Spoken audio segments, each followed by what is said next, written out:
हम लोग श्रीमद् भागवतम के तीसरे स्कंद के 27वें अध्याय के 28 और 29 श्लोक को देखेंगे। 27 में देखा था आपने, यदा एव अध्यात्मरतः कालेन बहुजन्मना सर्वत्र जात वैराग्य आ ब्रह्म भुवनान्मुनि। यदा एव, जब इस प्रकार अध्यात्म व्यक्ति अध्यात्म में रत रहता है, रत मतलब उसी में लगा रहता है आध्यात्मिक कार्यों में, काले न बहुजन्मना, फिर भी कई समय के बाद और बहुत जन्मों के बाद लगा रहता है, मतलब बहुत जन्मों तक, बाद नहीं, बहुत जन्मों तक लगा रहता है। और उसके बाद सर्वत्र जात वैराग्य, उसका हर वस्तु में, ब्रह्मलोक तक सब कुछ में वैराग्य हो जाता है। आ ब्रह्म भुवनान मुनि, वह मननशील हो जाता है। और ऐसे मुनि का ब्रह्मलोक पर्यंत किसी का भी वस्तु में उसका वैराग आसक्ति नहीं रह जाती, सबसे वैराग हो जाता है। अब उसके बाद कह रहे हैं कैसे, इसी पर वो बेसिकली कंटिन्यू हो रहा है, 27वां श्लोक ही कंटिन्यू हो रहा है कि मेरा भक्त मेरी कृपा से स्वरूप की सिद्धि को प्राप्त करके, परमानंद स्वरूप की प्राप्ति करके भगवान के धाम चला जाता है और वापस नहीं आता। भाई देखिए, कभी कोई आपसे पूछे ना कि हम वहाँ कहाँ से आए थे, क्या हुआ, तो भाई देखो कहाँ से आए तो उसके बारे में शास्त्र चुप है, लेकिन वापस नहीं आएंगे ये चीख चीख के बोल रहा है। तो जो चीज़ नहीं बोली जा रही है उस लेक्चर को क्यों सुन रहे हैं? जो लेक्चर कभी हुआ ही नहीं उसको क्यों सुनने का प्रयास कर रहे हैं? Are you getting my point? जिस पर शास्त्र ने कभी लेक्चर दिया ही नहीं, भगवान दिए ही नहीं, जो भगवान नहीं दे रहे तो उनकी परंपरा में आने वाला कोई व्यक्ति कैसे दे सकता है? और परंपरा के बाहर हम बोल नहीं सकते।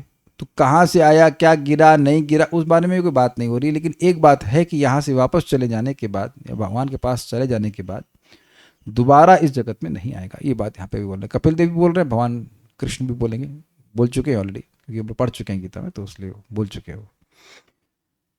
मद्भक्त प्रतिबुद्धार्थो, मद्भक्तः प्रतिबुद्धार्थो, मत्प्रसादेन भूयसा, मत्प्रसादेन भूयसा, निःश्रेयसं स्वसंस्थानम्, निःश्रेयसं स्वसंस्थानम्, कैवल्याख्यं मदाश्रयम्, कैवल्याख्यं मदाश्रयम्, प्राप्नोति हि अंजसा धीरः, प्राप्नोति ह्यञ्जसा धीरः, स्वदृशाच्छिन्न संशयः, स्वदृशाच्छिन्न संशयः, यद्गत्वा न निवर्तेत, यद्गत्वा न निवर्तेत,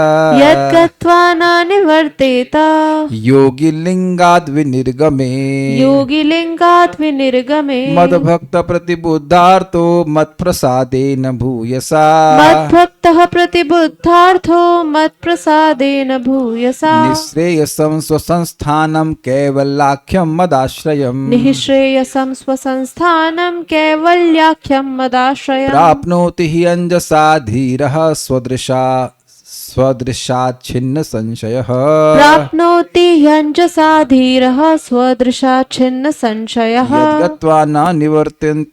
यद्गत्वा न निवर्तेत योगिलिंगाद् विनिर्गमे, यद्गत्वा न निवर्तेत योगिलिंगाद् विनिर्गमे। गीता का अभ्यास मुख पे चढ़ा हुआ है। यद्गत्वा न निवर्तन्ते तद्धाम परमम्, वो एक ही बात है कि वो मुख से आ रहा है। बोलिए। मद्भक्तः प्रतिबुद्धार्थो, मद्भक्त प्रतिबुद्धार्थो, मत्प्रसादेन भूयसा, मत्प्रसादेन भूयसा, निःश्रेयसं स्वसंस्थानम्, निःश्रेयसं स्वसंस्थानम्, कैवल्याख्यं मदाश्रयम्, कैवल्याख्यं मदाश्रयम्, प्राप्नोति ह्यञ्जसा धीरः, प्राप्नोति हि अंजसा धीरः, स्वदृशाच्छिन्न संशयः, स्वदृशाच्छिन्न संशयः, यद्गत्वा न निवर्तेत, यद्गत्वा न निवर्तेत, योगिलिंगाद् विनिर्गमे, योगिलिंगाद् विनिर्गमे।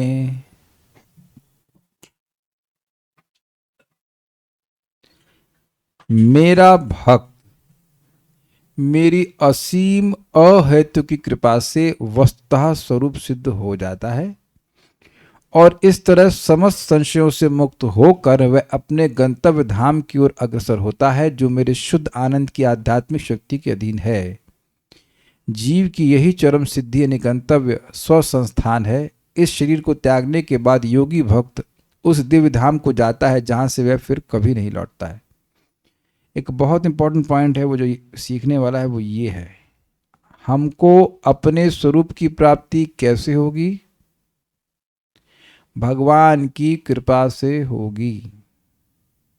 बात बहुत सिंपल है, लेकिन जैसे किसी को मालूम चल जाए कि ये रोग है और इस रोग की ये दवा है, तो अब उस रोग की दवा को प्राप्त करने के लिए जो साधन है वो स्वीकार कर लेगा।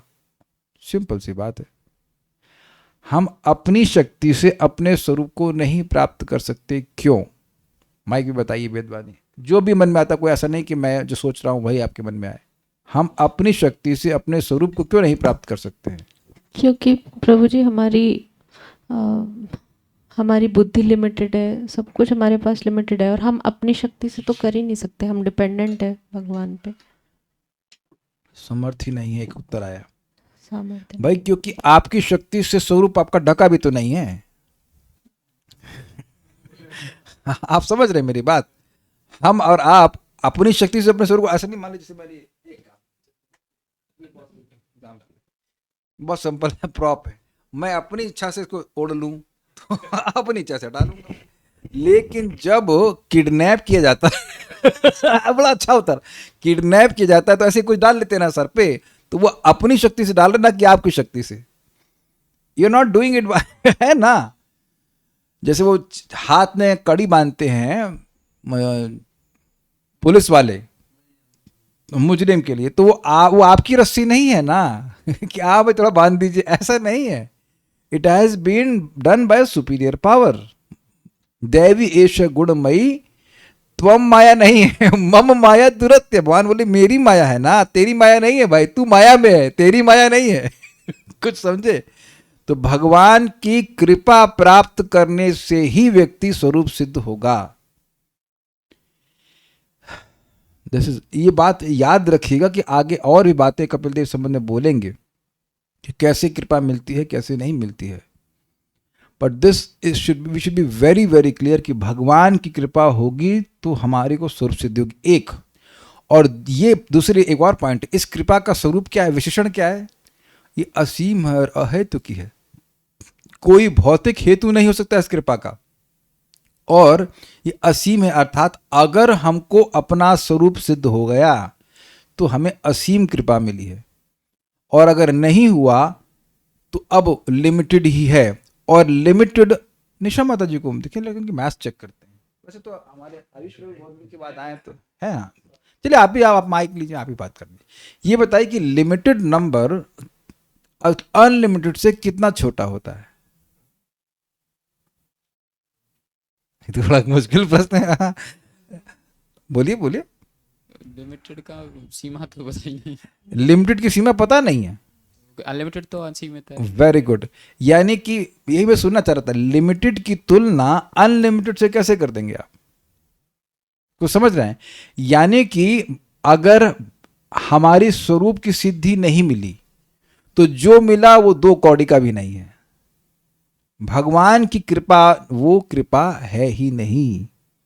मैं खाली ये कहना चाहता हूं, अगर हमको हमारे स्वरूप की सिद्धि प्राप्त नहीं हुई, if you don't get love of God, then whatever God has given is useless. और खुद भगवान इस बात को बोलते हैं, पराभवस्तावदवोध जातो यावन न जिज्ञासतम आत्म तत्वम। जब तक आत्म तत्व की जिज्ञासा नहीं तब तक तो पराभव प्राप्त हो रहा है। यानी जो भी वस्तु हमको भगवान ही देने वाले हैं, एक को बहुनाम यो विदधाति कामा, लेकिन वो जो भी दे रहे हैं वो हीन ही है अगर हमारे स्वरूप सिद्धि में लाभ नहीं देता। और अगर स्वरूप सिद्धि की जो मैं हूं वास्तविक रूप से वो मुझे नहीं पता चला, then everything else is base. English में कहते हैं बेस, यूजलेस, 2 कौड़ी का भी नहीं। बेस समझते हैं? Base means very low quality. तो भगवान की वास्तविक कृपा एक भक्त पर है जब भगवान उसको निष्काम बना देंगे। निष्काम और स्वरूप सिद्ध इजी है भाई। जब मैं स्वरूप सिद्ध होऊंगा तो उसका क्या मतलब है? मैं श्री कृष्ण का सेवक हूं, मेरा सहज स्वरूप है कि मैं श्री कृष्ण की सेवा करूं, उसके बदले में कुछ चाहूं नहीं। जैसे कि मेरा हाथ मेरे शरीर की सेवा करता है, जैसे चाहता है शरीर वैसे सेवा करता है, और बदले में कुछ नहीं चाहता।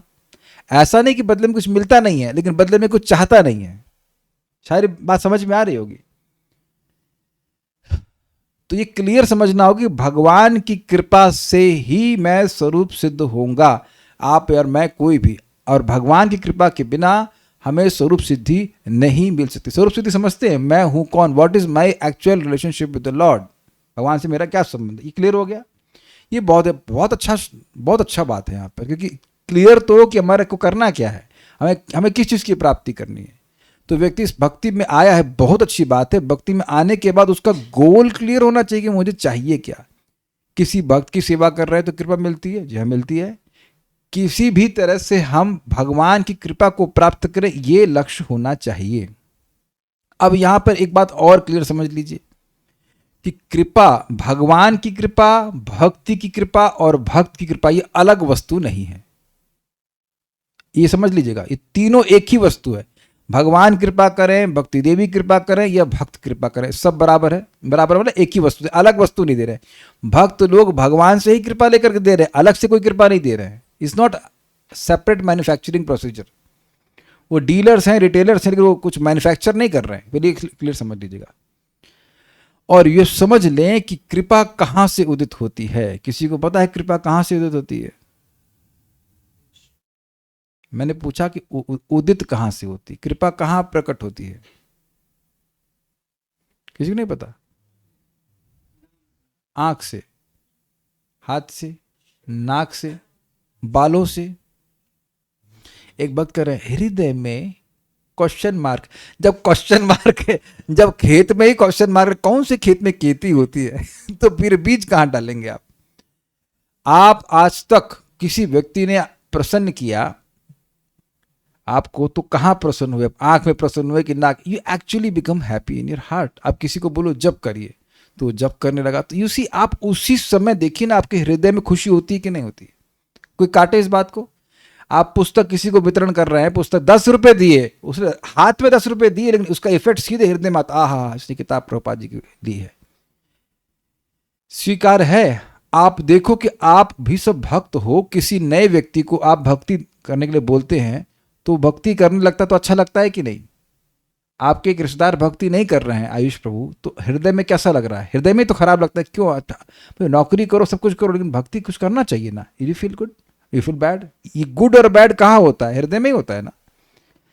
तो कृपा वाणी से नहीं प्रकट उदित होती है, कृपा होती है हृदय से। When we do something to please someone, then we get his mercy. This should be very very clear, एकदम क्लियर समझ लीजिए। और वहीं से चल रही बात है, भगवान की कृपा, भक्त की कृपा, भक्ति देवी की कृपा, सब एक ही बात है।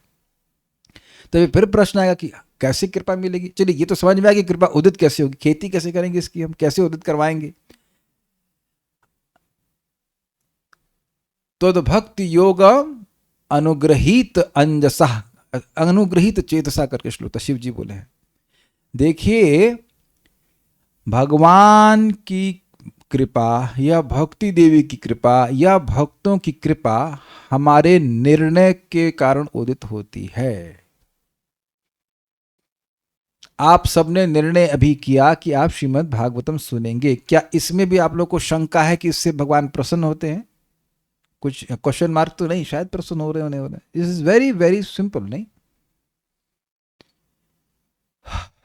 कुछ चीजें ऐसी होती हैं जो हम बिल्कुल करते भी हैं लेकिन भूल जाते हैं उसके महत्व को।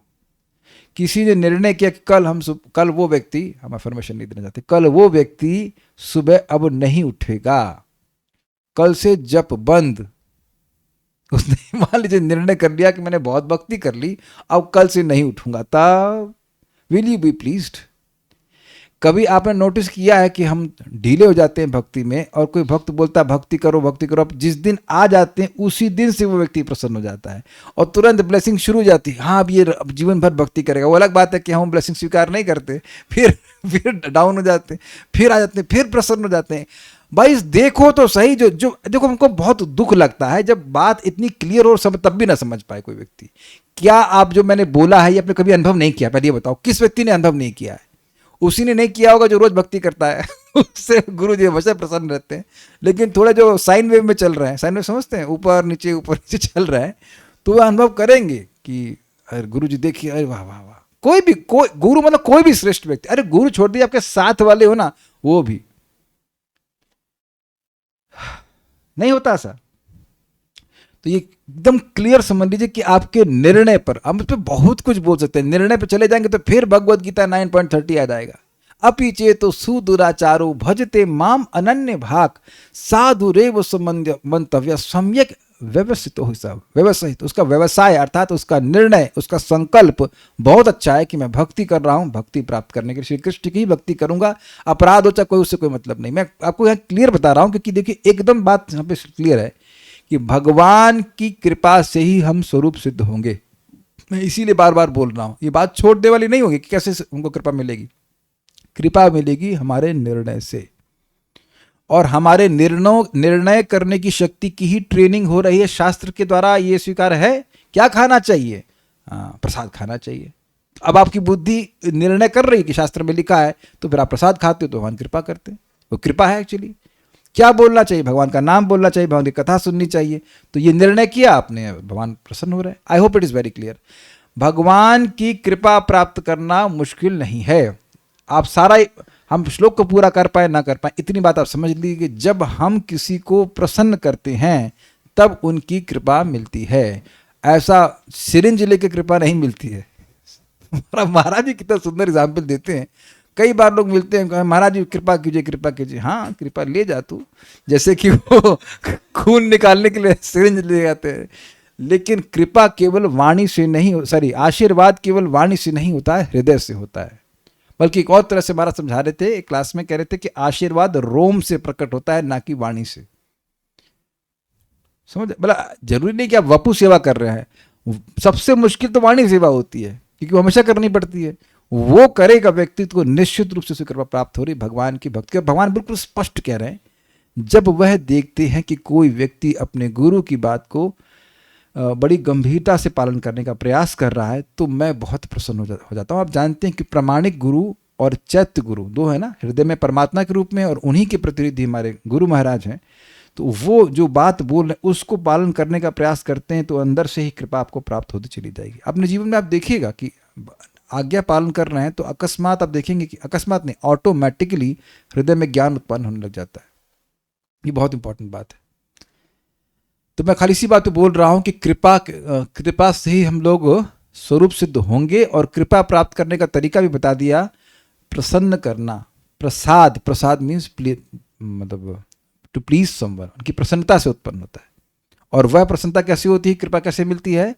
हमारे निर्णय से। इसका एग्जाम्पल आपको और दूंगा। प्रचेतागण भगवान का भजन शुरू नहीं किए हैं, केवल करने के लिए गए तो शिव जी खुश हो गए हैं।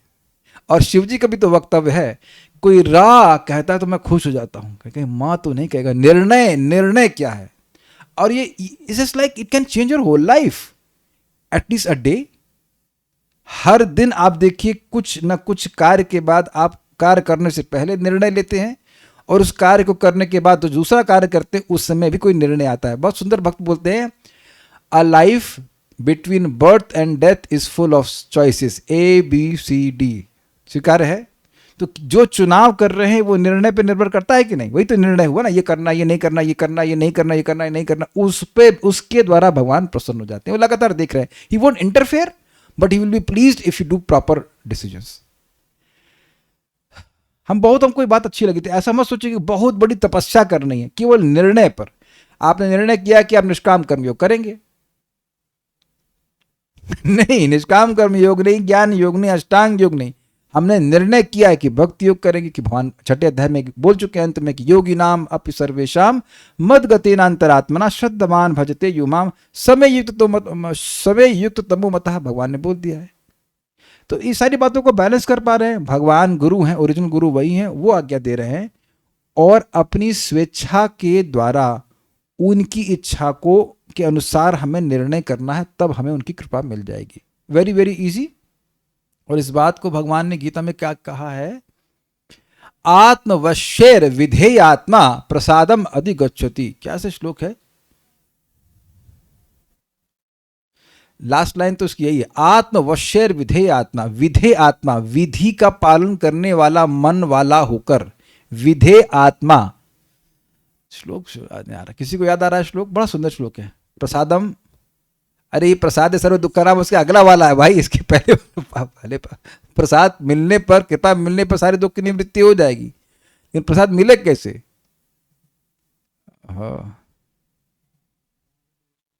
हाँ, राग द्वेष विमुक्तस्तु विषयान इंद्रियश्चरन् आत्मवश्यैर विधेय आत्मा प्रसादम अधिगच्छति। वाह, वेरी गुड, आप तो बिना एकदम एकदम बिना फोन के ही देख रहे थे, वेरी गुड। राग द्वेष विमुक्त, राग और द्वेष से मुक्त होकर ये हमको अच्छा लग रहा है, ये अच्छा नहीं लग रहा, ये अच्छा लग रहा है, ये नहीं अच्छा लग रहा, भोग त्याग वो सब छोड़ करके विषयान इंद्रियश्चरण, विषयों को, इंद्रियों को विषयों से बस उतना ही लेके जाना जो भगवत संबंधी, ये अर्थ होगा, ये नहीं कि बस छोड़ दिया। आत्मवशेर विधेय आत्मा, आत्मवश, मन के वश में इंद्रियां रहें, और मन कैसा होगा, विधेय आत्मा। बड़ा सुंदर श्लोक है भाई, आत्मवशेर विधेय आत्मा, आत्म मतलब मन, तो मन के वश में इंद्रियों का चरण जो है वो मन के वश में होना चाहिए, एक बात। और मन कैसा होना चाहिए, विधेय आत्मा, मन विधि का पालन करने वाला होना चाहिए। सच अ ब्यूटीफुल लैंग्वेज, विधेय आत्मा, समझ रहे हैं? मतलब क्या खाना है, प्रसाद खाना है, तो मन में संकल्प क्या होने चाहिए, प्रसाद ही ग्रहण करना है। क्या बोलना है, भगवान का नाम बोलना है, तो मन की ऐसी ट्रेनिंग हो जानी चाहिए कि वह विधेय आत्मा हो जाए।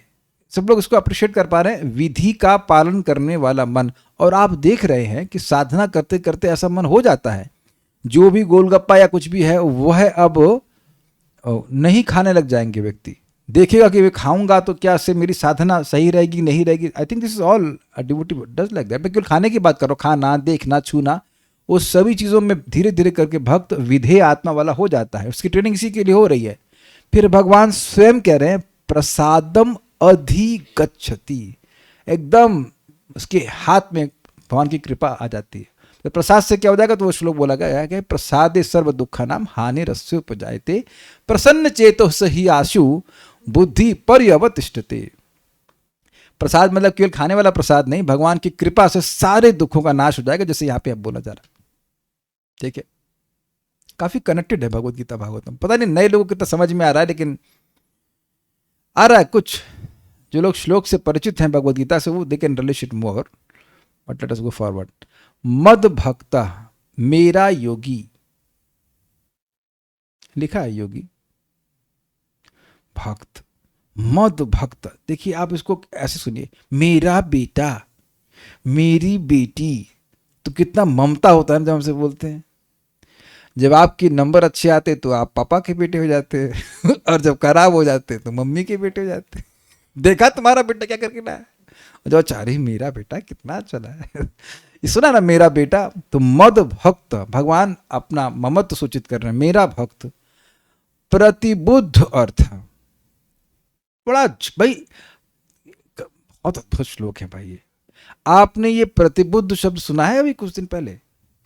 अप्रतिबुद्धस्य और प्रतिबुद्धस्य। अप्रतिबुद्ध जो सो रहा है, स्वप्न देख रहा है, और प्रतिबुद्ध जो जगा हुआ है। तो प्रतिबुद्ध अर्थ का मतलब क्या हो, देखिए अर्थ क्या है। अर्थ के 5 अर्थ होते हैं, प्रयोजन, धर्म, अर्थ, काम और मोक्ष, और भगवान का प्रेम। तो प्रेमा पुमार्थो महान, तो जीवन का परम अर्थ है भगवान का प्रेम, जो उसके प्रति प्रतिबुद्ध अर्थात जगा हुआ है। क्या सुंदर अर्थ है, समझ में आया आपको? जिसको जागृति है कि भाई मुझे, मैं प्रेम का पुजारी, मुझे प्रेम चाहिए यस आ गया क्या सॉरी। लेकिन प्रेम बिना व्यर्थ मोरा दरिद्र जीवन, दास करी वेतन मोरा दिया प्रेम धन। This is very clear. इसको थोड़ा समझिए, बहुत सुंदर शब्द है ये, प्रतिबुद्ध अर्थ। भगवान का भक्त, इसको कई तरह से अन्वय किया गया। ऐसे कह सकते हैं कि मेरी अति कृपा से वे प्रतिबुद्ध अर्थ हो जाएगा, ये भी अर्थ है। मतलब भगवान की कृपा होगी तो उसको समझ में आएगा जीवन का परम लक्ष्य भगवान का प्रेम है। अब ये आप कहेंगे इसमें कौन सी बड़ी बात, तो समझ में आ रहा है? नहीं नहीं नहीं नहीं। देखिए एक सिंपल सी बात है कि किसी भी वस्तु को हम देखते हैं तो हमारी बुद्धि के अनुसार उसकी वैल्यू हम अप्रिशिएट कर पाते हैं। स्वीकार है? आप एकदम छोटा बच्चा पैदा, उसको फोन दे दीजिए, क्या करेगा? मुंह में डालेगा अब आप बताइए, मैं इसको मुंह में डालने लगा, कहीं पागल हो क्या? ये मुंह में डालने के लिए है। लेकिन बच्चे को हर चीज किस लिए लगती है? खाने के लिए हर चीज खाएगा, चाटेगा उसको। Do you agree with this? आपने ऐसा कभी नहीं किया होगा? वो तो चक्कू भी मुंह में डाल लेते, चाटने लग जाते हैं। तो आप देख रहे हैं कि अपनी चेतना के अनुसार व्यक्ति प्रयोजन का बोध करता है, इसे कहते हैं प्रयोजन बोध। हर व्यक्ति अपनी चेतना के अनुसार अपने जीवन के लक्ष्य को निर्धारित किया है, थ्योरी की बात नहीं है। कुछ लोगों ने यही सोच के रखा है कि पैसा कमाना जीवन का लक्ष्य है, कुछ लोग सोचते हैं कि प्रॉपर्टी कमाना जीवन का लक्ष्य है। दैट्स व्हाट दे थिंक, क्योंकि चेतना इस प्रकार से है। लेकिन उनको यह बोध नहीं होता कि जीवन का परम लक्ष्य भगवान का प्रेम है, क्योंकि चित्त दूषित है। क्या श्लोक है ये? नाते विदु स्वार्थ गतिम स्व अर्थ, समझ आ गया? स्व प्रयोजन स्वार्थ गतिम ही विष्णु दुराशया ये बहिर्थ मानना। बिल्कुल क्लियर है। प्रहलाद महाराज बोल रहे हैं कि जो लोगों का आशय दूषित है, हृदय दूषित है, वह भगवान विष्णु को अपना स्वार्थ गति नहीं मानते कि हमारी वास्तविक गति विष्णु है। वो तो बहिर्थ मानते हैं, भगवान से अलग कुछ है, धर्म है, अर्थ है, काम, मोक्ष कुछ भी है, भगवान नहीं है। भगवान से प्रेम में संबंध स्थापित करना जीवन का प्रयोजन नहीं मानते। लेकिन ये प्रतिबुद्ध अर्थ, इसलिए यहाँ पर अनुवाद किया गया वस्तुतः स्वरूप सिद्ध हो जाता है। स्वरूप सिद्ध मतलब हित्वा अन्यथा रूपेण स्वरूपेण अवस्थिति। मैं श्री कृष्ण का सेवक हूं और मेरे जीवन का एकमात्र जीवन भी नहीं, मेरे एग्जिस्टेंस का जीवन तो आप ले लोगे एक जीवन, लेकिन मैं अस्तित्व की बात कर रहा हूं। मेरा अस्तित्व ही श्री कृष्ण की निष्काम सेवा के लिए, ऐसा समझ लेना। इसके संबंध में प्रतिबुद्ध अर्थ हो जाएगा। इसको बड़ा इंटरेस्टिंग है। फिर अप्रतिबुद्ध ले लीजिए, जो स्वप्न में सो रहा होता है, उसको वो जागृत जीवन से कितना अनभिज्ञ रहता है। उससे तुलना कर लीजिए कि जो व्यक्ति प्रतिबुद्ध अर्थ हो गया, उसको समझ में आ गया है, उसको रियलाइजेशन हो जाता है कि जीवन का लक्ष्य क्या है। इसको बहुत सुंदर तरह से तपन मिश्र जी को समझाया था श्रीमंत चैतन्य महाप्रभु ने।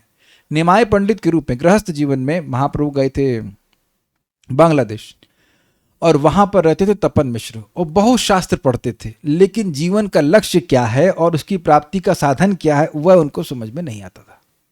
तो उनके रात स्वप्न में कोई ब्राह्मण आए, बोले एक कुछ तो था, उनका स्वप्न आया ऐसा कुछ कि एक ये ब्राह्मण आया है, उससे आके मिलो। महाप्रभु ब्राह्मण के रूप में गए, ब्राह्मण परिवार में जन्म लिए थे, मिश्र परिवार में थे, तो इससे जाके मिलो, तुम्हारा कन्फ्यूजन क्लियर हो जाएगा। तो फिर वह जाकर के महाप्रभु से मिलते हैं उस स्थान पर, और महाप्रभु कहते हैं साधिते साधिते जब प्रेमांकुर होय, साधन साध्य तत्व तब जानित निश्चय। जब तुम हरे कृष्ण मंत्र उनको दिया, कहा कि तुम इसको साधन करते करते, मतलब बोलते बोलते, साधना साधते साधते जब तुम्हारा प्रेम का अंकुर उत्पन्न हो जाएगा, यानी कि भाव स्तर पर पहुंच जाओगे, तब तुम समझ पाओगे कि जीवन का लक्ष्य क्या है और साधन क्या है। This is very interesting. हमको आज तक समझ में नहीं, अरे भाव भक्ति पहुंच गए तो साथी में पहुंच गए ना, बट वट एवर महाप्रभु से, अब उसको तो हमको पूरी तरह बात समझ में नहीं आई। बट एक बात है कि जितना हृदय शुद्ध हो जाएगा, उतना हमको अपने आप समझ में आएगा कि जीवन का लक्ष्य क्या है। इसीलिए थ्योरी के साथ साथ व्यक्ति को नाम जप भी करना होता है, भगवान का प्रसाद ग्रहण भी करना होता है, ताकि वह उस थ्योरी को डाइजेस्ट कर सके। If we have heard that love of God is goal of life, does not mean it has become my goal of life.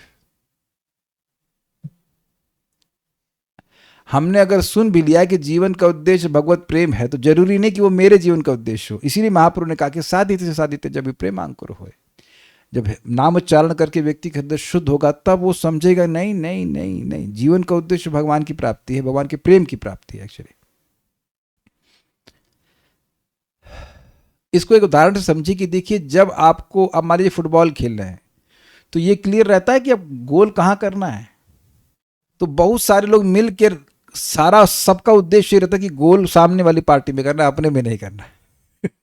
या फुटबॉल को जो लोग साथ में मतलब स्पेक्टेटर से क्या बोलेंगे उसको, देखें ऑडियंस बोलते, ऑडियंस तो नहीं, सुनने तो ना जा रहे हैं वो लोग, बट जो भी है मतलब सपोर्टर है, उन पे बॉल नहीं मारनी है ना। मैं गोल की क्लैरिटी के बारे में बात कर रहा हूं। तो ये जो भक्त है, ये प्रतिबुद्ध अर्थ के प्रति प्रतिबुद्ध हो गया। मैं इसकी व्याख्या कर रहा हूं कि जीवन का मेरा अस्तित्व भगवान की सेवा करना ही है और कुछ भी नहीं, ये बात है। तो मेरा भक्त वस्तुतः, अनुवाद कैसे किया, वस्तुतः स्वरूप सिद्ध हो जाता है। इसका क्या मतलब है? देखिए, कुछ लोग अपने को मानते हैं कि वह मुक्त हैं, लेकिन भगवान के चरणों के प्रति अनादर करते हैं। ये ने रविंदाक्ष विमुक्त मानिनस त्वयि अस्त भावाद अविशुद्ध बुद्धये आरूह्य कृच्छेन परम पदम तथा पदंती नादृत ईश्वात पदांग्रया। बड़ा सुंदर देवताओं ने कहा है कि देखिए कुछ लोग हैं अन्य भक्तों को छोड़कर कुछ अन्य हैं, वो अपने को विशेष रूप से मुक्त नहीं विमुक्त विशेष रूप से मुक्त मानते हैं। मानने का मतलब ये नहीं कि आप मुक्त हो गए, लेकिन अब तो अस्त भावाद अविशुद्ध बुद्धि, आपके प्रति जो भाव है उनका अस्त हो गया है और कोई सम्मान की भावना नहीं है। तो ये तो क्षत्रिय का लड़का है इत्यादि इत्यादि, भगवत बुद्धि नहीं होती है।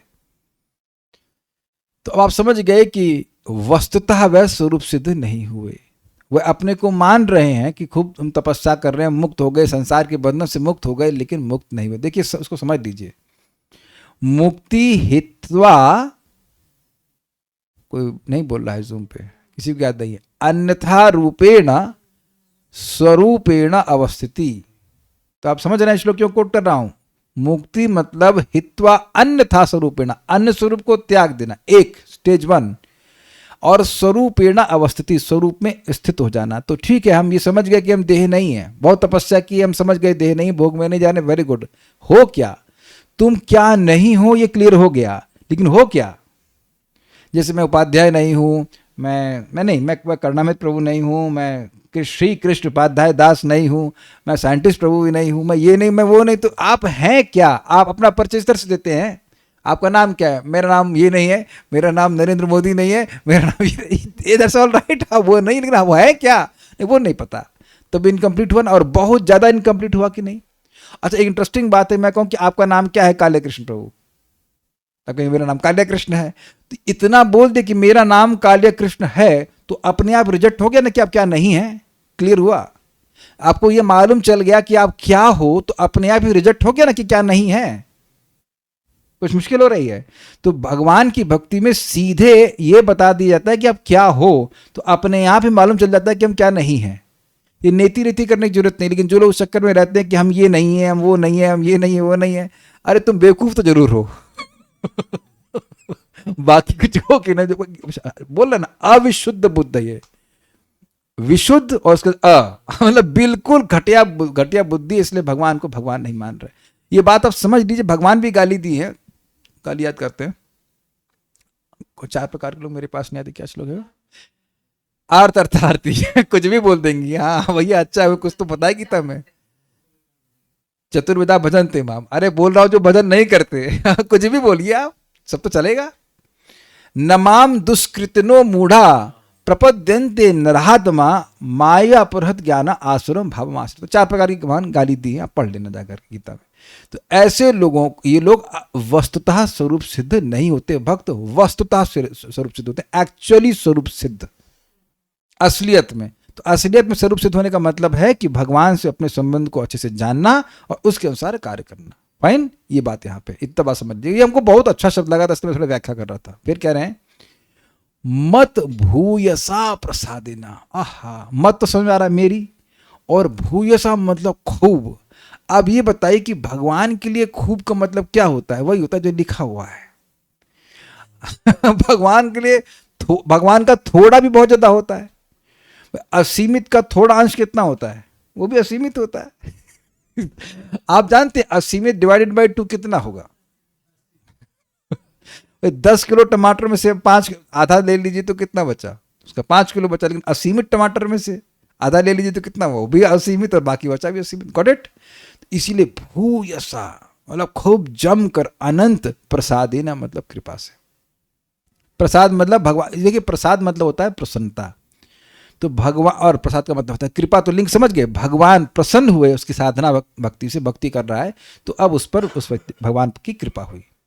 इसको आप देखेंगे भगवत गीता के 2.39 से, एषा ते विहिता सांख्ये बुद्धिर्योगे माम शृणु बुद्धिया युक्तो यया पार्थ कर्मबंधम प्रहाससित। भगवान ने 2.12 से लेकर के अर्जुन को सांख्य योग का ज्ञान दिया कि तुम आत्मा हो, तुमको कोई जला नहीं सकता, मतलब सुखा नहीं सकता इत्यादि। तो फिर भगवान देखे कि नहीं समझ में आ रहा है, नहीं रियलाइजेशन हो रहा, तो कहना कि यदि मेरे बोलने पर भी, इस सांख्य योग का ज्ञान देने के बाद भी तुम अनुभव नहीं कर पा रहे हो कि तुम आत्मा हो और आत्मा के रूप में कार्य नहीं कर पा रहे हो, तो तुम बुद्धि योग का आश्रय लो, मतलब निष्काम भावना से कर्म करना सीखो। और अब इसके द्वारा, क्योंकि भगवान की आज्ञा है, भगवान की आज्ञा पालन करने से भगवान की कृपा प्राप्त होगी और अविद्या नष्ट हो जाएगी।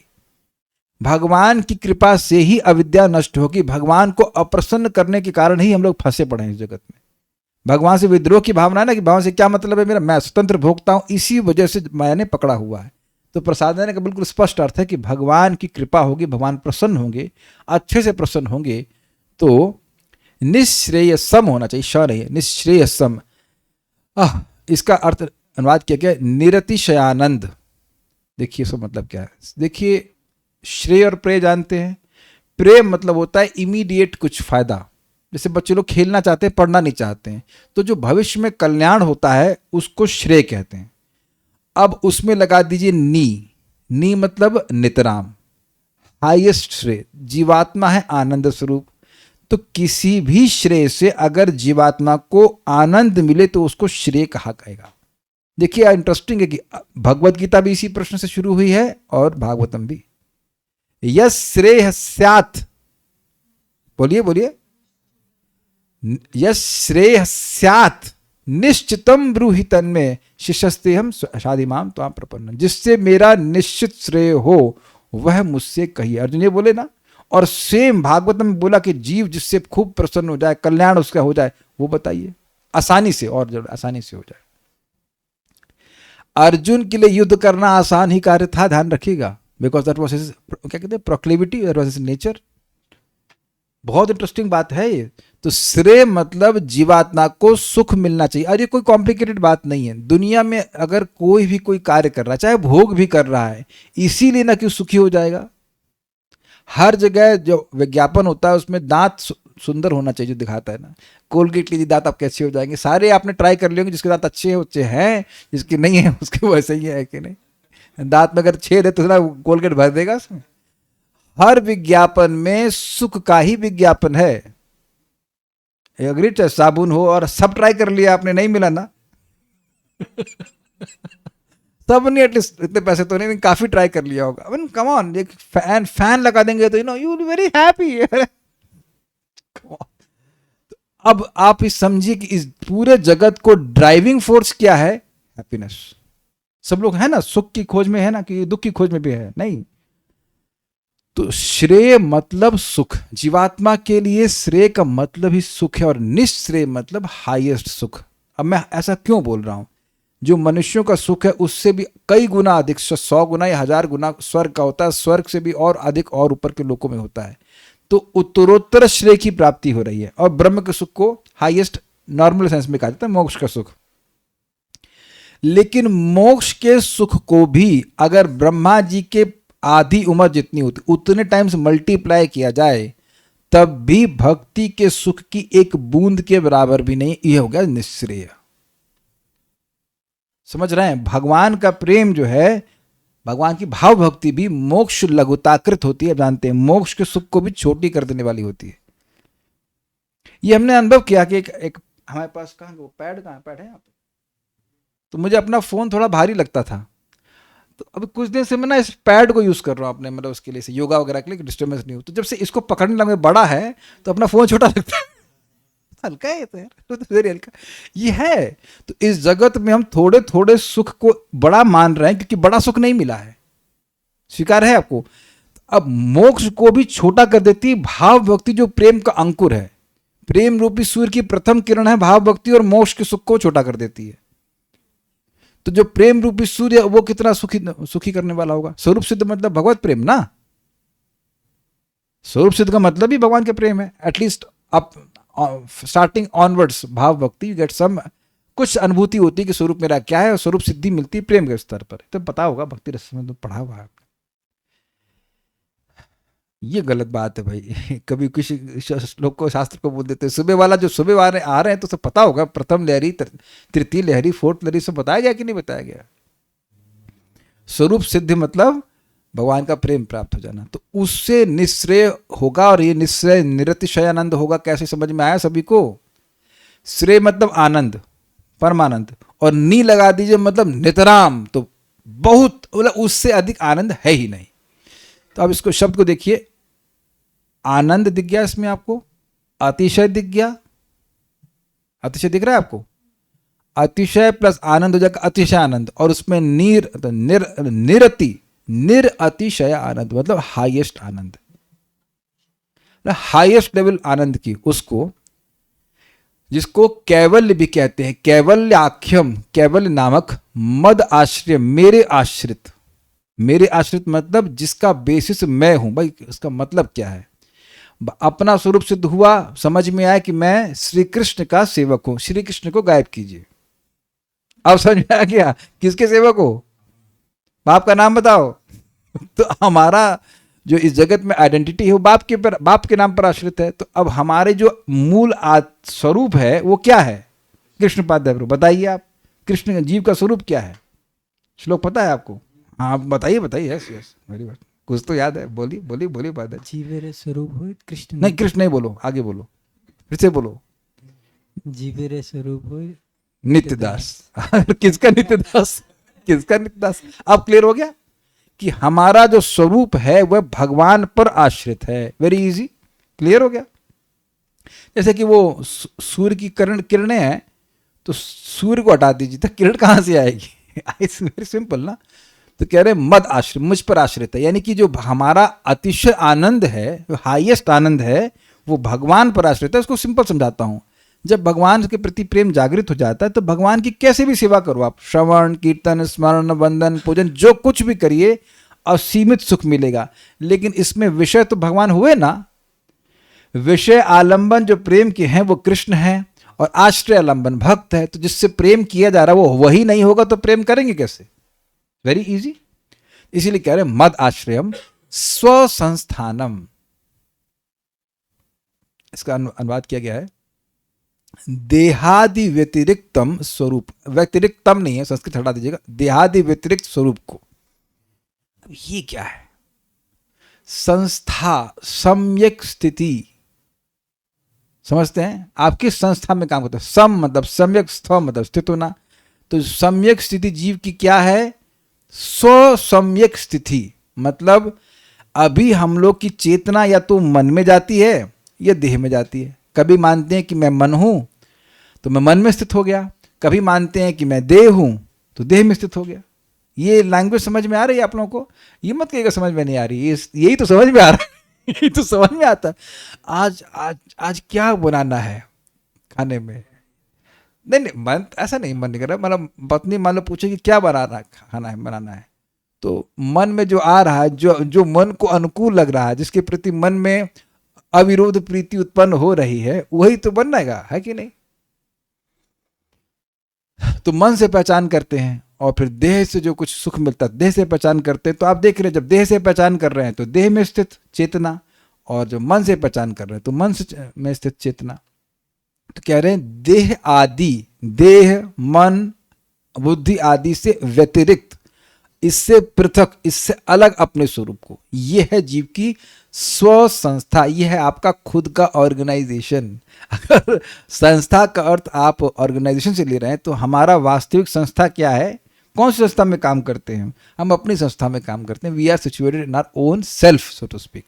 तो ये कह रहे हैं कि अपने स्वरूप को, जो देह और शरीर से पृथक है, उसको इह एव, दिस इज वेरी इंटरेस्टिंग, इह मतलब इस संसार में ही। अनुवाद ये भी प्रपात रखें इसी जीवन में। लेकिन देखिए, इसी जीवन का मतलब ये मत ले लीजिएगा कि एक ही जीवन। शब्दों को बहुत ध्यान से पढ़ना होगा। आप शब्दार्थ देखिए, लिखा क्या शब्दार्थ, कहाँ गया शब्दार्थ में? यह दिख रहा है कहीं आपको? हाँ देखिए, यह है ना, यह मतलब इस जीवन में। लेकिन अगर आप केवल इस जीवन को एक ही जीवन लेते हैं तो गड़बड़ हो जाएगी। क्यों? पिछले श्लोक में सुना था कि काले न बहुना। तो देखिए होता क्या है, sadhana can be on for long time, कई जन्मों में लंबे समय तक साधना कर सकता है, लेकिन अनुभव तो जब करेगा तो उसी जीवन में करेगा कि नहीं करेगा? आप सभी लोग कई जन्मों से साधना कर रहे हैं, तब आज यहाँ वृंदावन में बैठे हैं या नाम जप कर रहे हैं, भगवान की सेवा कर रहे हैं।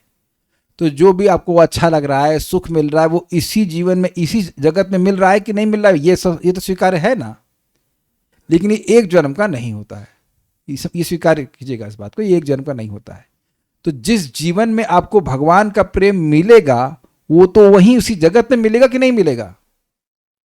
इसको दूसरी तरह से समझिए, जब हमको बताया गया था पहले, प्रभुपाद समझाते हैं, महाप्रभु की वाणी को ही समझा रहे हैं चैतन्य चरितामृत से, कि यहाँ आप श्रवण कीर्तन कर रहे हैं तो आपकी भक्ति लता बढ़ रही बढ़ रही बढ़ रही बढ़ रही, फिर वो करते करते ब्रह्मांड को भेद देती है, फिर वैकुंठ को भी भेद, ब्रह्म ज्योति को भेद कर वैकुंठ को पार करके गोलोक में जाता है, भगवान जाती है वो बेल और भगवान के चरणों में लिपट जाती है, फिर कृष्ण का प्रेम रूपी फल वहां पे उत्पन्न होता है और साधक इसी जगत में उस प्रेम रूपी फल का आस्वादन करता है। ये है इसका अर्थ इह एव, इस संसार में ही। ऐसा नहीं है कि भगवान के प्रेम का अनुभव और भगवान के धाम जाएगा तभी करेगा, ये कहना चाहते हैं भगवान। इस बात को गीता में कहते हैं प्रत्यक्षावगमम धर्मम ससुखम कर्तुम अव्ययम। ये प्रत्यक्ष रूप से अनुभूत होता है। जैसे स्वर्ग क्या आपको पृथ्वी पे मिल सकता है?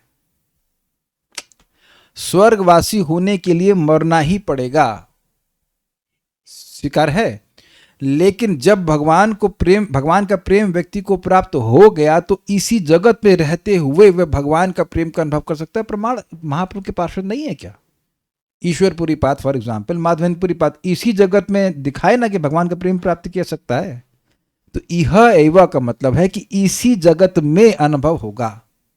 भाई आप लोग को भी कभी जब का कोई सुख मिला है तो इसी जगत में इसी शरीर से मिल रहा है कि और शरीर से कोई कर रहे हैं? I hope it is the point clear. देखिए बात क्या है, बात यह है कि शरीर से नहीं, हम चेतना से सुख का अनुभव करते हैं। स्वीकार है ना? जब निष्काम भावना से भगवान का भक्ति होती है तो शरीर चाहे कैसा भी हो व्यक्ति को सुख मिलता है। वृत्तासुर के सुख शरीर में भी तो वह भगवान की भक्ति कर रहे हैं। भक्ति तो है तो क्यों होती है? उम्मीद है कि बात समझ में आ रही होगी।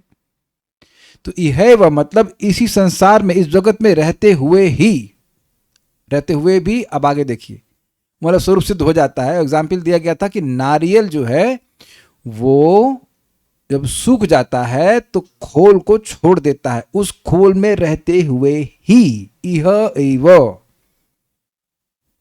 समझ पा रहे हैं? अभी हमारे लिए इस प्रकार की धारणा करना मुश्किल है कि हम खाए बिना सोए बिना कैसे रहेंगे। और ये रघुनाथ दास गोस्वामी कैसे रहते थे, और रूप गोस्वामी, सनातन गोस्वामी कैसे 2-2 घंटा केवल सोते थे, प्रभुपाद जी कैसे केवल 2 घंटा सोते थे। एक बार प्रभुपाद रात्रि में जगे ही रहते थे। एक शिष्य को उठाया, क्या कर रहे हो?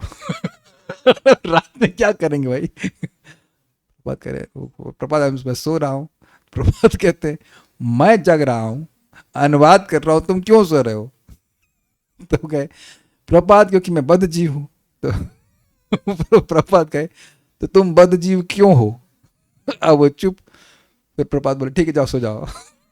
है ना, हम लोग कैसे सोचेंगे ना, बिना सोए बिना खाए कैसे रहेंगे? That's our conditioning.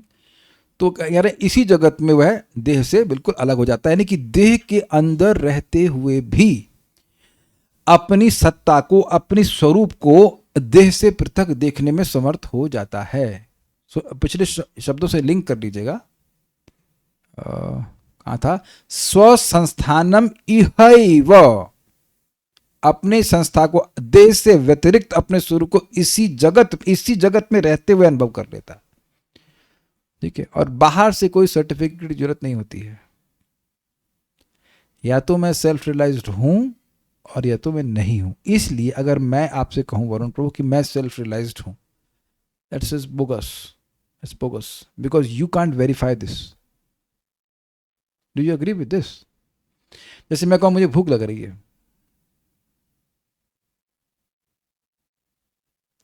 आप लोगों में से कौन बता सकता है कि मुझे भूख लग रही है कि नहीं लग रही है? वेदवादिनी तो जानती हैं, पत्नी है, इतना भी नहीं जानती हैं आप। हमको लग रही है ना भूख, लग रही है कि नहीं लग रही है? क्या लगता है आपको? समझ में आ गया ना? तो अब मैं इस दिन बिल्कुल गोलमाल कर सकता हूँ ना कि मुझे बहुत कस की भूख लग रही है, ये मुझे बिल्कुल भूख नहीं लग रही है, कुछ भी, ये सब गोलमाल वाला बात है ना। इसलिए जो सेल्फ रियलाइज्ड लोग हैं वो नहीं बोलते आई एम सेल्फ रियलाइज, ये वो सब नहीं बोलते। कभी बोले Prabhupada I am self realise, हम जिस नहीं प्रभुपाद बोलते, हमेशा बोलते हैं तो नम्र सेवक है। उनके गुरु महाराज भी इस प्रकार से। सेल्फ रियलाइज कोई व्यक्ति है तो सेल्फ रियलाइजेशन होना चाहिए ना उसको, गाता नहीं है उसको। स्वदृशा, इसी की व्याख्या कर रहा हूं मैं। स्वदृशा, दृशा मतलब देखना, अनुभव करना, स्व अपनी दृष्टि से। तो कह रहे आत्मज्ञान के द्वारा। ज्ञान और दृष्टि एक ही अर्थ में लेते हैं। आत्मज्ञान मतलब आत्मबोध के द्वारा उसको बोध हो गया है, स्व संस्था उसको बोध हो गया है कि वो है क्या, देह और मन से पृथक वो क्या है, वो समझ में आ जाता है। एग्जाम्पल आप जानते हैं स्वप्न और जागृत अवस्था का। स्वप्न में क्या क्या सोचते रहते हैं और जब जागृत हो जाता है अरे तो स्वप्न था, अपने आप समझ में आ जाता है कि नहीं। ठीक है, तो कह रहे स्वदृशा आत्मज्ञान के द्वारा छिन्न संशयों से अर्थात मिथ्या ज्ञान से मुक्त हो जाता है। अभी हो जाता है जोड़ते जाइएगा, लेकिन मैं उसको पूरा थोड़ा सा करके बता रहा हूं ये क्या मतलब है। देखिए संशय के बड़े सुंदर सुंदर अर्थ लिए गए हैं। प्रथम स्कंद के दूसरे अध्याय में भी ये आता है, विद्यते हृदय ग्रंथिस छिद्यन्ते सर्व संशय, सारे संशय नष्ट हो जाते हैं। मैं भगवान का ही हूं, वेदवाद ने आपको क्या लगता है, आप केवल भगवान की ही हैं। अरे इतनी भौली हैं आप, हाँ हूं बोल रहे हैं, पब्लिक में तो मत बोलिए ऐसा। आप लोगों को पक्का है कि आप भगवान के ही हैं। वरुण प्रभु आपको क्या लगता है, एक इंटेलिजेंट लड़का बुलाओ हमको यहाँ पे। अगर आपके ऐसे सिंपल बताओ, अगर आपको ये लगता कि आपके बाप करोड़पति हैं, अरबपति हैं, तब भी नौकरी कर रहे होते क्यों भाई कृष्णपाध्याय प्रभु, क्या लगता है। अगर आपको ये रियलाइजेशन हमको होता कि भगवान अंदर ही बैठे हुए हैं, तब भी सोचती कैसे चलेगा। आनंद प्रभु बेटा आपने खाना कब बनाया लास्ट, जब से आप मतलब आविर्भाव हुआ आपका, कब से खाना बनाया आप। और कितना प्रेम से मुस्कुरा रहा है। साइलेंस समझ लेना चाहिए कि कभी नहीं बनाया। तो नहीं बेटा हमने भी नहीं बनाया, इतने छोटे में हमने भी नहीं बनाया, काहे नहीं बनाए। अच्छा चलिए आप उत्तर दीजिए, समझ में आ जाएगा। माइक दीजिए इनको। आनंद प्रभु बताइए कि आज तक खाना आपने क्यों नहीं बनाया। कोई गलती नहीं है, बस हम आप उत्तर सुनना चाहते ताकि बहुत क्लियर हो जाए, क्यों नहीं सुन। बनाता हूँ पर याद नहीं है अभी। ये बनाते हैं खाना। अच्छा कब से नहीं बना, कब तक नहीं बनाए थे ये, 5 साल तक। तो मान अच्छा चलिए नॉर्मली क्यों नहीं बनाते आप ये बताइए। अच्छा चलिए वो भी छोड़ दीजिए, नौकरी करने क्यों नहीं जाते, चाचा की तरह नौकरी क्यों नहीं करते आप। पापा करते हैं। पापा करते हैं, समझ में आ गया। पापा हैं, मम्मी हैं, दिख रहे हैं, अग्री। संशय तो नहीं ना मम्मी पापा हैं, आपको संशय है, डाउट है कि मम्मी है पापा है, नहीं एकदम है। ऐसा अब एकदम व्यक्ति को क्लियर दिखने लग जाए ठाकुर जी तो अंदर ही बैठे हुए हैं, तब आप काहे चिंता करेंगे। तो आप देखिए बहुत सारी बातें। अच्छा ये भगवान के सेवक हैं, भगवान के सेवक हैं। आप जहां नौकरी करते हैं वहां जिनकी सेवा करते हैं, तो विश्वास है ना कि सैलरी देंगे, कि बिना विश्वास कैसे काम कर रहे हैं। तो वहां संशय नहीं, अरे काम किए हर महीने नौकरी पैसा आता है। और वो क्या भगवान है, वो तो भगवान नहीं है। तो थोड़ा थोड़ा सामर्थ्य से युक्त उस पर पूरा विश्वास है कि हमको ये ठीक कर देगा, या हमको मतलब धन दे देगा, जो भी कुछ देगा, तब ना इतना समर्पित हो रहे हैं। बताइए हर देखो बात उसमें कोई निंदा की बात नहीं, that's how our realisation is. इसको एकदम संशय इस व्यक्ति का समाप्त हो गया कि भाई ईशस सही बचे लोको योशा दारू मई था, सारा जगत भगवान के कंट्रोल में, बिल्कुल ग्रिप में है, सबका पालन भगवान कर रहे हैं, सबका कर रहे हैं। एक एग्जाम्पल दे रहा हूं, किसी संबंध में कोई संशय नहीं कि भगवान है या नहीं है, छिन्न संशय, बहुत अच्छा है। और इससे मुक्त हो जाता है मिथ्या का। और इसका दूसरा अर्थ भी है कि मैं देह हूं कि मन हूं कि आत्मा हूं। आत्मा हूं क्या, ऐसे भी डाउट लोगों के मन में आते हैं। तो वो सारी बातें समाप्त हो जाती हैं क्योंकि उसको रियलाइजेशन हो गया है। और फिर कहते हैं धीर। धीर मतलब धीर कहां सुना आपने, धीर स्तोत्र में वही तो शुरुआत कैसे होती है। आज तो सारे श्लोक गायब है, दूसरा अध्याय का पारायण नहीं कर रहा तो सब गायब है। शास्त्र एकदम शास्त्र में विश्वास नहीं कर सकते, शास्त्र गायब हो जाता है अभ्यास ना करो तो। 2.13 है, देहिनो अस्मिन था देह गौ, देखो मुख पे रहता छूट गया एकदम। देहिनो अस्मिन था देह कौमारम यौवनम जरा तथा देहांतर प्राप्ति धीर स्तोत्र नमोति। फिर वही धीर क्यों है, इंद्रिय संयमित एक, और वह इस देह के परिवर्तन से प्रभावित नहीं होता। और एक और धीर का अर्थ है, किसी को याद है। हाँ वेरी गुड, नेशा माता जी ने बिल्कुल सही बोला। धी प्लस ईरियते, ईरियते मतलब चलाना, जो अपनी धी अर्थात बुद्धि को धर्म यानी भक्ति करने में खूब चलाता है, जितना समय भगवान की भक्ति में लगाता है उसको धीर कहते हैं। और आप जानते हैं कि धीर व्यक्ति, जो आप जानते हैं जिव्या वेगम इत्यादि, जो अपने वेगों को सहन कर पाएगा तभी ना वो धर्म में लगा पाएगा। नहीं तो जीव के अरे बहुत बोल लिया तू, चल अभी वो खाने चलना है, फ्रैंकी खा ले, उसके बाद जब करना है, इत्यादि इत्यादि। Senses disturb. पर धीर व्यक्ति की इंद्रियां संयमित होती हैं, तभी तो वो अपनी बुद्धि को भगवान में लगा पाता है। ये बात है, भगवान में लगा रहता है। अब देखिए बड़ा इंटरेस्टिंग वर्ड है, अंजसा प्राप्नोति। अब देखिए अंजसा का आज तक हमने अर्थ क्या सुना था, इजीली। तो यहाँ पे अर्थ जा सकता था इजीली भगवान को प्राप्त करता है, लेकिन ये अर्थ नहीं है। आज मैं पहली बार इसको समझा। अंजसा का एक और भी अर्थ है, इसे कहते हैं डायरेक्ट, यानी साक्षात। This is amazing beauty of Sanskrit. यानी कि डायरेक्टली अपने स्वरूप को प्राप्त करता है, डायरेक्टली अनुभव करता है कि असीमित आनंद, डायरेक्ट साक्षात अनुभव करता है भगवान को प्राप्त करता है। पूरा अनुभव तो हम कल फिर से रिवाइज करेंगे, अभी तो हम शब्दों को समझ रहे हैं। ऐसा नहीं है कि आप थ्योरी ही पढ़ते रहोगे, एक दिन सीधे भगवान से बात कर पाएंगे। जैसे रघुनाथ दास गोस्वामी जी को गिरिराज शिला दी गई थी, अब महाप्रभु ने उनके हृदय में भक्ति को एम्पलीफाई किया, वो भगवान की बात माने थे, तो उनको साक्षात श्याम सुंदर दिख रहे थे। हमें तो थ्योरी में दिख रहे हैं, उनको वास्तविक रूप से दिखाई पड़ रहे थे। इसे कहते हैं अंजसा प्राप्नोति। अभी हमारे लिए आवश्यक है हम बुद्धि के द्वारा देखें, शास्त्र के द्वारा देखें, वो भी देख लें, बहुत बड़ी बात है, बट उनको साक्षात दिखाई पड़ रहा। तो ये कह रहे हैं अंजसा प्राप्नोति, साक्षात प्राप्त करता है, अपने स्वरूप को प्राप्त करता है, भगवान के अनुभव को प्राप्त करता है, भगवान के प्रेम को प्राप्त करता है, और उस प्रेम से जनित आनंद को भी प्राप्त करता है। ये हमारे लिए बहुत जरूरी है। मैं जिस भी भक्ति की अवस्था में हूँ, ये याद कर लेना चाहिए कि हम भक्ति करते रहे तो हमको भी एक दिन साक्षात भगवान का अनुभव प्राप्त होगा, चाहे किसी भी जन्म में हो, बट होगा जरूर। भगवान की बात है, ये गलत नहीं हो सकती। फिर यहाँ बात खत्म होती है, आगे वाले भी देखते हैं। लिंग विनिर्गमे, निर्गम मतलब चले जाना, वी अगर लगा दीजिए विशेष रूप से निर्गम, और लिंग मतलब लिंग शरीर। सूक्ष्म शरीर का नाश हो जाने पर, अर्थात लिंग शरीर पूरी तरह चला गया। जैसे इस समय वरुण प्रभु, आपका 2 साल का देह कहाँ गया, विंदर गया ना, अब दोबारा नहीं आएगा। समझ आया? इस जीवन में जो देह मेरा 2 साल का चला गया, कृष्ण पादे प्रभु आप तो रिलेटिवली युवा हो, आपका 2 साल का देह कहाँ गया, लाओ वापस उसको। तो आप जानते हैं कि उसको नहीं ला सकते। ये है विनिर्गम का मतलब मन गया, खत्म, सूक्ष्म शरीर इज फिनिश्ड, ये अर्थ है। लिंगम, लिंग विनिर्गम है, लिंग शरीर मतलब जो सूक्ष्म शरीर है, उसके नाश जाने पर यद गत्वा, उस धाम को प्राप्त करके, योगी यानी योगी भक्त, योगी का अर्थ है जो अपनी इंद्रियों को भगवान की सेवा में लगा रहा है, योगी भक्त पुनः संसार को न निवर्तेता, नहीं लौटता है। ये श्लोक था, हम तो पूरा अभी 2 श्लोक के शब्दों को समझाए हैं। एक बार श्लोक को देख लेते हैं, फिर उसके बाद रुक जाएंगे। मद भक्त, मेरा भक्त, प्रतिबुद्धार्थो, जो जीवन के परम प्रयोजन के प्रति प्रतिबुद्ध है, जगा हुआ है, जागृत है, समझ रहा है।